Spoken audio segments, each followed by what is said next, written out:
Professor David Lowe is a man of many parts. He is the inaugural director of Deakin University's Alfred Deakin Research Institute. And as head of ADRI, he's also linked to the Alfred Deakin Prime Ministerial Library. It's one of just a few of its type here in Australia. Becoming inaugural director of the Alfred Deakin Research Institute has a story behind it. The idea of something like an iconic research institute which encompasses much of the best research in humanities and social sciences at Deakin, had kicked around for some time. The Vice-Chancellor, Sally Walker, was very keen on it, as were certain deans. For a while, though, it stayed in bottom drawers. The year 2006 was the year that provided the opportunity, because this was Alfred Deakin's 150th birthday. And so the Vice-Chancellor, Sally Walker, and I got together and dusted off some old ideas about how the Institute might look and put the proposal to the federal government that they actually help us renovate a section of the Denny's Lascelles building in order to bring this idea to life. Fortunately, it all went well, and we were granted $4 million towards the development of the building. So that's the story behind it, and of course that's the year 2006. Of course the renovation took a little while. We're delighted to be in it, and so the Institute was born formally in the year 2009. The aims of ADRI, as the acronym we use is known, basically bounce off a couple of big needs, we think, in Australian politics and public culture.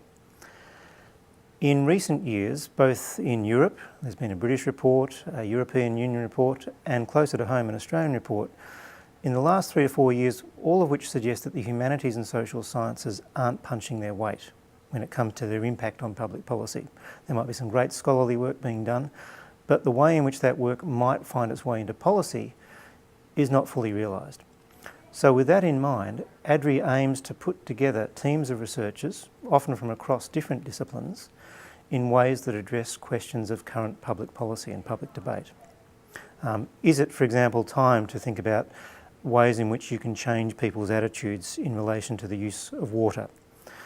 Do you need to bring the social sciences to bear in questions like that, rather than just the engineering and physical sciences? So can you put a team together on questions like that? In fact, we do have one such team. So that's the general aim that lies behind ADRI, putting together big, impressive research teams founded in the humanities and social sciences, but reaching across to other disciplines where necessary in order to address pressing problems, the big issues of the day, if you like. The team it's got a small nucleus, but with interesting tentacles, if you like, working into faculties. In particular, at the moment, the Arts and Education faculty, but also other ones as well. So our core staff consists of me, and my training is as a modern historian who straddles international relations and politics. We have my colleague, Associate Professor Tina Murphy, whose background is in a mixture of psychology and criminology. Her expertise is best described as working on procedural justice. What are the kind of procedures you need in order to extract maximum compliance from people in ways that help policy work out in the best possible way, whether that's asking people to pay their taxes according to their sense of justice involved in what's happening, or whether it's in accordance with particular laws in the police force. So Tina's working on several big projects along the lines of what I've just said. We have a very interesting postdoctoral fellow, John Ritchie, whose expertise is in Papua New Guinea and Australia's relations therewith.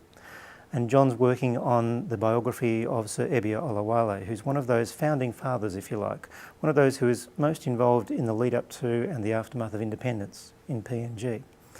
And John's actually fully funded by an external source. This is the Papua New Guinea Sustainable Development Group.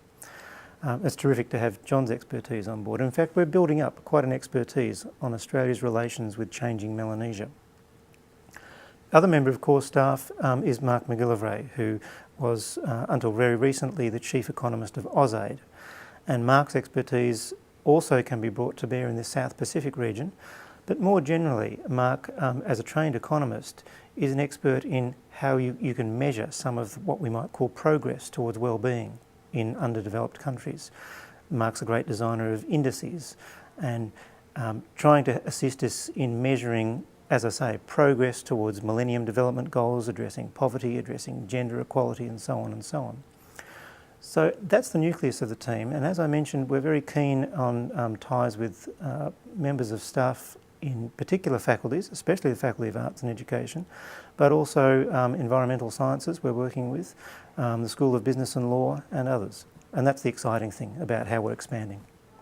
The atrium's a wonderful part of the building and also part of how the Institute projects itself. We've held several public events here, most recently a book launch, but debates. We've held other functions, both internal to the university and external. One of the things I really look forward to as the Institute continues to expand its influence and its presence is using it even more. Everyone who comes here, without exception, says how much they enjoy attending functions in the atrium space. It's framed by wonderful imagery of Alfred Deakin, the life of the great man, and relics, memorabilia donated by members of the family. But it also, I think, epitomises Deakin as a university, Deakin's commitment to engaging with its local community as well.